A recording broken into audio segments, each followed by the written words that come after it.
दरम्यान मुंबईतल्या सोडतीवरती किशोरी पेडणेकरांनी आक्षेप घेतलाय। अनुसूचित जमातीचा प्रवर्ग वगळल्यानं ठाकरे गट आक्रमक झाल्याचं पाहायला मिळतंय। ओबीसी यायला पाहिजे तो ओबीसींवर अन्याय केलाच।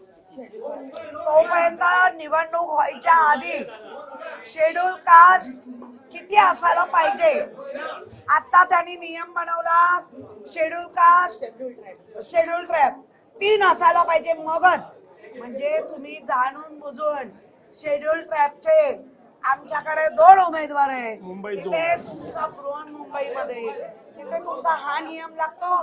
याचा अर्थ लॉटरी ठरवून केली म्हणून या संपूर्ण लॉटरी सिस्टम आणि त्यांचा असलेलं निवडणूक प्रक्रिया याचा आम्ही धिक्कार करतो।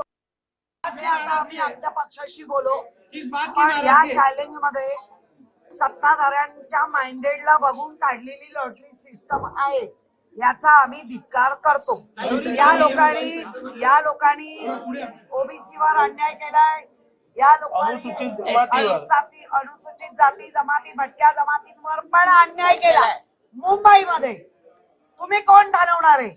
मग आधी डिक्लेअर करायचं होतं की 4 पाहिजे 5 पाहिजे तर काढू, तुम्ही आता सांगता की 3 नाही म्हणून आम्ही करत नाही।